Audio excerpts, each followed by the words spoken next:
देखिए धमकी वमकी तो ये जो इधर भगत होते देते रहते हैं, इनकी धमकियों को इग्नोर करना चाहिए और अपना जो काम है उस पर ध्यान देना चाहिए। अगर हम उनकी धमकियों का जवाब देने लगे तो ऐसे घटिया सड़ी गली मानसिकता के दुनिया भर रखे हैं इन्होंने, और 10-10 आईडी बना रखी है।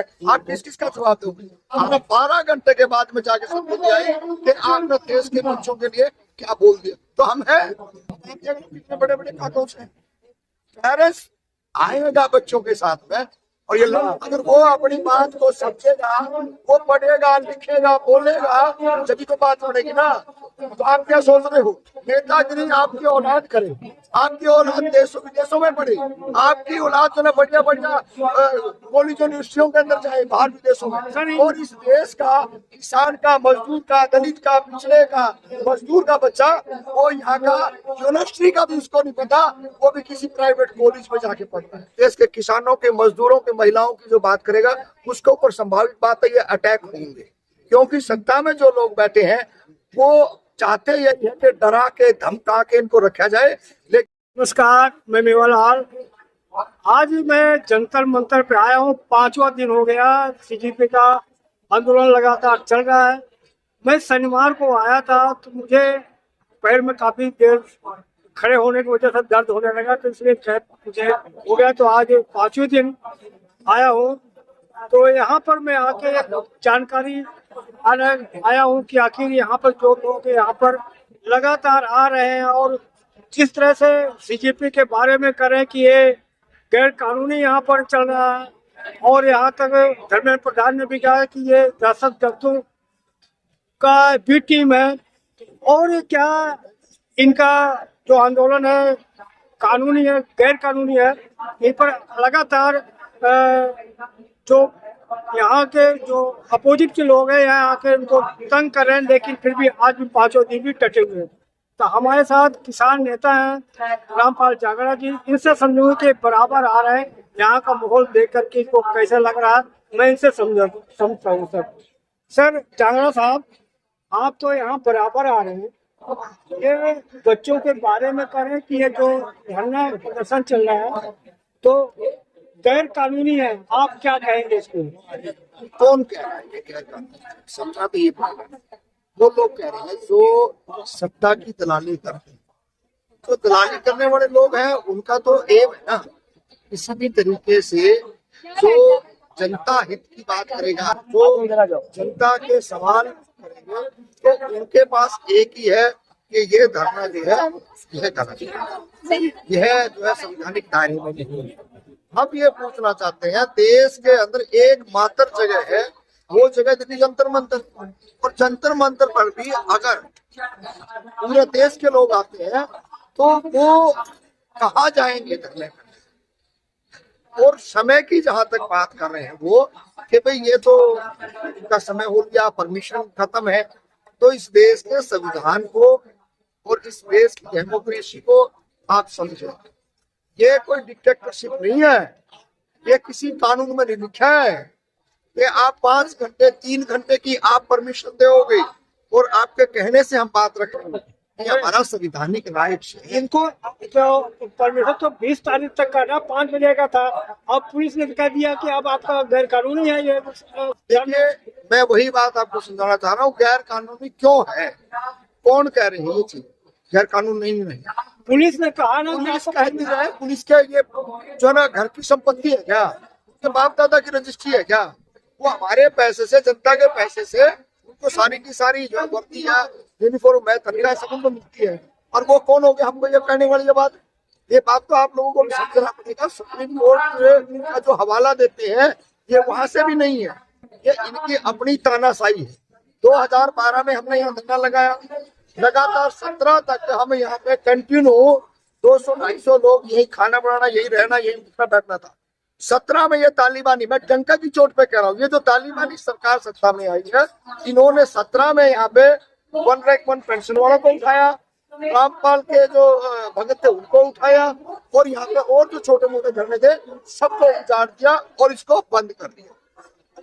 तो जब से इन्होंने एक नया कानून, एक नया कई तरीके से ये चीजें लेके आए कि हम यहाँ जो ना 2 घंटे 3 घंटे जैसे सिनेमा हॉल की टिकट थी उस हिसाब से इन्होंने एक नया एजेंडा सेट होगा। अब लोगों के दिमाग में हो गया कि जब भी हम कोई कॉल करें, जब भी हम अपनी कोई बात रखें तो आपका रिटर्न में देना पड़ेगा, और रिटर्न में भी प्रस्ताव है। आपके माध्यम को मैं पूरे देश की जनता को बताना चाहता हूँ कि आप 200 लोग आएंगे, 200 से ज्यादा बढ़ गए, आपके खिलाफ कानूनी कार्रवाई होगी, मुकदमा दर्ज हो जाएगा। भाई क्या सवाल है ये, क्यों होगा मुकदमा दर्ज? ये सिर्फ डराने के लिए पूरे का पूरा एक सरकार ने एक सिस्टम बना रखा है, और इसमें डरने की कोई जरूरत नहीं। आप अपनी बात को मुखरता से कहें। और ये जो बंद का जो है, ये जो बार बार जो किसानों को, पहलवानों को, महिलाओं को, मजदूरों को आप जो दरकिनार कर रहे थे, आपको अब समझना पड़ेगा। अब ये छात्र हैं, और छात्रों के खिलाफ आपने कोई भी अगर उंगली उठाने का प्रयास किया तो पूरे देश के अंदर आपकी ईंट से ईंट बजाने का काम इसी देश का युवा करेगा, जिसके कंधों पे आने वाले समय के अंदर ये सब बीमारी है। ये सूचना होती है जिसकी आप परमिशन कह रहे हो ना, ये सूचना होती है, और सूचना के बाद में पूरे थाने की, पूरी उस एरिया की मेंटेन करने की जिम्मेदारी उनकी है। ब्रेक तो लगाया करो, आप कंटिन्यू सवाल तो लो लो। मैं ये कर रहा हूँ कि ये प्रदर्शन कैसा प्रदर्शन है, इनके ऊपर पानी का बौछार पड़ रहा है, लाठी डंडा पड़ रहा है, कैसे ये प्रदर्शन है? ये जो लड़ाई नहीं है, तो इसका मतलब मिली भगत है क्या पुलिस से? नहीं, हमारी तो सरकार से भी मिली भगती है। सरकार कहे ना, सरकार इन बच्चों की बात को मान ले। हमने तो एक्चुअली जो मुद्दा था 198, 307 का मुकदमा, 302 का मुकदमा शिक्षा मंत्री के खिलाफ होना चाहिए था। मुद्दा तो ये है ना, 18 बच्चों की जान गई है, उनके खिलाफ मुकदमा दर्ज होना चाहिए। हम तो बच्चे तो आज भी यही कह रहे हैं कि भाई इसका इस्तीफा दे दो, दिलवा दो। इस सरकार को शर्मुदी आ ही नहीं रही है। ये तो सरकार को सोचना चाहिए कि आप कितनी हत्याओं पे, क्या इस देश के अंदर जंतर मंतर को भी आप गोधरा कांड में तब्दील करना चाहते हो क्या? आप ऐसी ऐसे रणनीति बनाने की तैयारी में चल रहे हो। ये करो, इनको फंड कहाँ मिल रहा है? फंड तो देखिए जनता जनार्दन है। मेरे फंड में यहाँ 100 साल की जो जो पीड़ित लोग हैं, जो इस देश के सामाजिक न्याय के लोग हैं, वो अपने अपने तरीके से यहाँ पे बच्चों के लिए, जिसके खुद के जो बच्चे हैं वो अपने बच्चों के लिए सब मदद कर रहे हैं। अगर इनको फंडिंग से भी जाके पूछो फंड कहाँ से आ रहा है, आएगा फंड। हेलो भैया, हेलो, कौन हो आप? RSS बताइएगा, कौन बताएगा फंड? इधर आओ जरा, कैमरा कौन बताएगा? RSS शाखा से होगा, RSS बताएगा। हमारे पास जो खर्चा पानी आ रहा है RSS बताएगा। मेरा सवाल ही नहीं सुना, मैंने कहा इनको जाके उससे पूछना चाहिए। देखिए ऐसे ऐसे भगत है, इनको आज तक जो जंतर मंतर पे आगे इनको ये नहीं पता होता कि कोई बात रख रहा है तो बीच में तो ये बढ़ा देने के सारे इस टाइप पर। आपको पता नहीं सवाल में क्या पूछ रहा हूँ, जवाब क्या दे रहा हूँ, वही पता नहीं है। आपने कोई तर्क करना है तो 5 मिनट में हमारी कंक्लूड हो जाएगा। जी जी सर, जैसा कि आप लोग यहाँ पर धर्मेंद्र प्रधान का इस्तीफा मांग रहे हैं, लेकिन धर्मेंद्र प्रधान का तो बयान आ रहा है कि ये दहशतगर्द वालों का भी टीम है। जो दहशतगर्द होंगे ना, तो दहशतगर्द नहीं जाएंगे, वो खुद दहशतगर्द है। उनको खुद को मैं बार बार इस देश के जवानों को, किसानों को, मजदूरों को, महिलाओं को बताने का प्रयास करते हैं कि इस देश के अंदर 2002 के दंगे देख लो। जब ये मुख्यमंत्री था तब ये क्या हालात थी। तो ये बहुत बड़ा दुर्भाग्य है कि पिछली सरकारों ने अगर सही से संज्ञान लिया होता 2002 के अंदर भी, तो शायद आज ये इतना बड़ा देश का नुकसान नहीं होता। और हमारे से भी गलतियां हुई है जो 2011-12 के अंदर इस देश के अच्छे भली शासन संस्था चल रही थी, उसके खिलाफ पूरे का पूरा एजेंडा चला करके पूरे का पूरा हथकंडे इन्होंने अपनाए। और यही जंतर मंतर था, यहाँ करप्शन के लोग बाल के इतने बैनर बोर्ड लगे। मैं तो ये भी कहना चाहूंगा, मंच पे अगर आज बोलने का मौका मिला तो आप पूरी की पूरी इनकी एक तस्वीरें लगाएं यहाँ पे और पूरा डाटा लगाएं, ताकि 2011, 12, 13 वो इस देश की जनता को पता लगे कि कितने कितने झूठे पाखंड षड्यंत्र यहाँ रच के आए थे और आज ये क्या कह रहे हैं। तो पर्दाफाश हो ना प्रॉपर तरीके से। एक छोटी सी मांग के लिए ये अड़े हुए हैं, लेकिन हमें पूरे का पूरा जो शीशा है धुंधला हुआ कर रखे हैं लोगों ने, वो साफ करके दिखाना पड़ेगा जनता को। और लाठीचार्ज की जहां तक बात करें कि लाठीचार्ज को ए टीम बी टीम सी टीम जो कहने का प्रयास कर रहे हैं, हम बार बार करें छात्र नहीं। और औलाद जो है लाठी मारने वालों को भी घरों में है, और उनके बच्चों ने भी आगे पढ़ाई करनी है। और वो जो तनख्वाह ना लाख, 1.25 लाख, 1.5 लाख, 50,000, 60,000, उसमें गुजारे नहीं चलने। ये भी तनख्वाह में आने हैं। 2,000 रुपए, 2,200 रुपए, 1,500 रुपए दिहाड़ी पर रखे जाएंगे। अगर कोई गलत फहमी का शिकार हो रहा ना, तो इस बात को भी सोच लें। जब नौकरी 4 साल की ये सरकार कर सकती है, तो तुम्हारी तो कोई हिम्मत है नहीं। पुरानी पेंशन है बंद कर सकती है जो सरकार, तो तुम्हारा तो विरोध है नहीं, क्योंकि तुम्हारे वाले संविधान में तुम्हारी वाली की जगह पर तो ये भी लिखा गया प्रोटेस्ट भी नहीं कर सकते। सर विजेता दहिया और अभिजीत जीतने पर इंस्टाग्राम पर धमकी आ रहा कि अभी तो 1 अप्रैल के आएंगे और आपको दिखाएंगे, तो ऐसा बयान देकर बच भी जा रहे हैं कैसे? देखिए धमकी वमकी तो ये जो इधर भगत होते हैं देते रहते हैं, इनकी धमकियों को इग्नोर करना चाहिए और अपना जो काम है उस पर ध्यान देना चाहिए। अगर हम उनकी धमकियों का जवाब देने लगे तो ऐसे घटिया सड़ी गली मानसिकता के दुनिया भर रखे हैं इन्होंने, और 10-10 आईडी बना रखी है। आप किसका जवाब दोगे? आपका जो काम है, आप जो यहाँ करने के लिए आए हैं, आप इस काम पर फोकस रखें, ताकि इस देश का युवा को, इस देश के किसान को, इस देश के मजदूर को उनके हक अधिकार मिलते रहे। सर आप क्या कॉकरोच है क्या जो हम काकरोच कह सकते हो, क्योंकि काकरोच इसलिए कह सकते हो कि इस देश का सुप्रीम कोर्ट का जस्टिस, जिसके कंधों में पूरे देश को चलाने की जिम्मेदारी है, न्याय देने की जिम्मेदारी है, अगर वो देश के नागरिकों को कॉकरोच कहता है, तो हम अपने बच्चों के पहले कॉकरोच है। ये बात तो सीजीआई को समझ लेनी चाहिए कि आपने अपने शब्दों को वापसी लेने में भी बहुत टाइम लगा दिया। अगर आप तुरंत माफी मांग लेते तो शायद आपने 12 घंटे के बाद में जाके सबूत आई कि आपने देश के बच्चों के लिए क्या बोल दिया। तो हम हैं, कितने बड़े बड़े काकरोच हैं। पेरेंट्स आएगा बच्चों के साथ में, और ये लड़ाई मुहिम ये बढ़ेगी। सर पहले जो दबाने का काम करना, दबाने का काम सर विपक्ष क्यों नहीं साथ दे रहे? कौन कर रहा विपक्ष साथ में? दिखाई नहीं दिखाई नहीं दे रहा, वो एक अलग बात है, क्योंकि ये साजिश करता, ये षड्यंत्र करने वाले लोग सत्ता में हैं। अगर किसी भी पार्टी का कोई झंडा या बैनर या किसी संगठन का दिखाई देगा, तो जैसे देखता है जेएनयू को, छात्रों को कैसे बदनाम करते हैं, हमारे जो संगठन है उनको कैसे बदनाम करते हैं, तो ये थोड़ी जरा सी देर लगाएंगे और बहुत कुछ जो ना नुकसान कर देंगे। तो इसलिए जो भी समझदार लोग हैं, वो सारे के सारे जो है वो अपने तरीके से हर जगह पर सहयोग कर रहे हैं, चाहे वो राशन का हो, चाहे यहाँ आने की हो, वो सब अपने अपने तरीके से काम कर रहे हैं, और काम करना भी चाहिए। विपक्ष की जिम्मेदारी भी है, उनका फर्ज भी है। सर ये जो आंदोलन है क्या सोशल है या राजनीतिक है? ये तो सोशल, इसमें राजनीतिक कुछ भी नहीं है।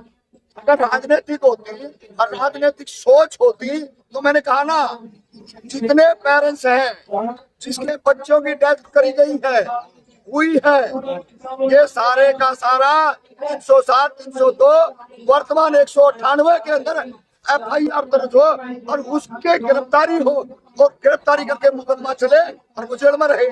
प्राथमिकता तो ये कहती है नहीं, फिर भी हम बढ़ा देंगे के लिए, फिर भी हम ये भी कह रहे हैं कि उसका इस्तीफा। कि नेता बनने के लिए सब कर रही है। जो युवा इस देश का नेता नहीं बनेगा तो क्या बनेगा? इस देश का पढ़ा लिखा बच्चा अगर वो अपनी बात को समझेगा, वो पढ़ेगा, लिखेगा, बोलेगा, जब तो बात बढ़ेगी ना।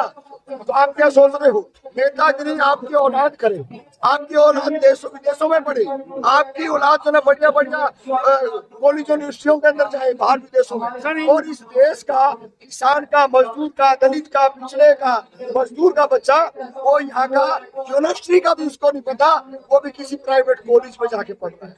ये दुर्भाग्य, ये गद्दारी, ये बेईमानी 2014 के बाद शुरू हुई है। इससे पहले देश के अंदर तमाम यूनिवर्सिटियां, तमाम सपन, सारी चीजें बराबर होती। सर इन बच्चों पर कहा जा रहा है कि इनका कोई प्लान नहीं है। प्लान है, क्यों नहीं है? बिल्कुल है, बच्चे बिल्कुल अपनी लाइन पे हैं और लगातार कंटिन्यू अपना जो इनके सोच है उस सोच पे ये काम करे। तथागत गौतम बुद्ध ने कहा था कि आप दूसरे की बहकाओ, दूसरे की चर्चा में न, आप अपनी बुद्धि से, अपने विवेक से आप अपना काम कार्य करिए। तो बच्चे कर रहे हैं और हम बच्चों के साथ में। सर ये अभिजीत के ये बहुजन समाज से आता है, इसलिए क्या मीडिया साथ नहीं दे रहा? देखिए, पढ़ा लिखा व्यक्ति कोई भी हो, वो किसी भी समाज का हो, भारत देश का नागरिक है और हम उस देश का नागरिक होने के और बच्चों के हक अधिकार की बात कर रहे हैं, इसलिए हम उसके साथ खड़े हैं और जब तक ये लड़ाई जारी रहेगी हम इनके साथ हैं। ये सर जंतर मंतर क्या हो रहा है?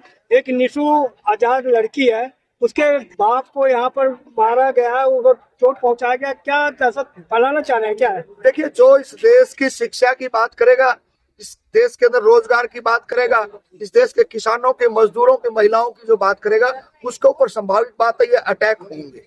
क्योंकि सत्ता में जो लोग बैठे हैं वो चाहते यही है कि डरा के धमका के इनको रखा जाए, लेकिन अब बोलने वालों की संख्या बहुत ज्यादा हो चुकी है और अब ये रुकेंगे नहीं।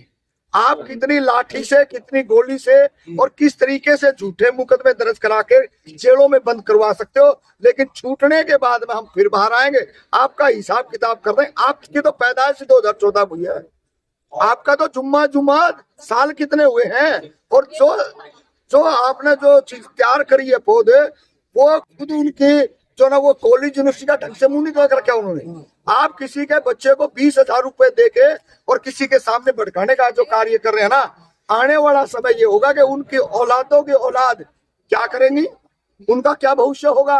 20,000 रुपए में घर चल जाएगा क्या?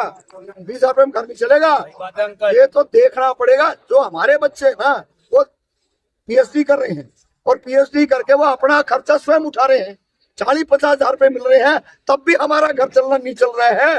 ये तो 20,000 रुपए के लोग हैं, ये 15,000 रुपए के। और जब भी आप झूठ बोलोगे, मक्कारी करोगे, आका को नमस्ते करोगे, जब जाके आपको 20,000 मिलेंगे। सर जो अभिजीत दिपको को थप्पड़ मारा गया, वो कह रहे थे ब्राह्मणवाद से आजादी, मनुवाद से आजादी, आर्य से आजादी, इसलिए उनको थप्पड़ मारा गया। देखिए, इस देश के अंदर जो भी पाखंड है, जो भी अंधविश्वास है, भाई हम उसके खिलाफ बिल्कुल डंके की चोट पे कोई किंतु परंतु नहीं है। हम उनसे भी कहना चाहते हैं कि आप भी इससे बाहर निकले, आपकी भी दुर्दशा सुधरेगी, आप भी इन चीजों के अगेंस्ट खड़े हो गए। अरे हिम्मत है ना तो आप 4 पेज लिखना सीखिए, कुछ बोलना सीखिए, तब बात बनेगी। आप सारे का सारा एक लड़की को आप कंधे पे बिठा के ब्राह्मणवाद जिंदाबाद के नारे लगवा के इस देश में क्या कर रहे हो, और वही लड़की जंतर मंतर पे आ जाती है। देखिए, मुंह छुपाना पड़ता है, ये ब्राह्मणवाद है। अगर ब्राह्मणवाद में जीना होता, आपको ब्राह्मणवाद की जयकारे करने होते और ब्राह्मणवाद में आप जीती ना आज, तो घूंघट होता और घर से बाहर नहीं निकलती। तेरे नाक में, तेरे कान में, तेरे पैरों में, तेरी उंगलियों में 36 जगह तेरे को बंधक बना के रखा होता। आज जो आजादी से आप घूम रहे हो वो देन अम्बेडकरवाद की है, वो देन वर्तमान की जो परिस्थितियां उनकी है। फातिमा शेख, माता सावित्रीबाई फुले, उन्होंने संघर्ष नहीं किया, बहुत संघर्ष किया था, तब जाकर के आज इस देश की बहन बेटियों को, इस देश के मजदूरों को, किसानों को मात्र 2% या 3% हक अधिकार मिल रहा है। आज भी वो अपने हक के लिए संघर्ष कर रहे हैं। सर जो हिंदू मुस्लिम पे राजनीति कर रहे हैं, उनको इतना दर्द हो रहा, उनका परेशानी हो रहा, यहाँ गुंडे भेज रहे हैं।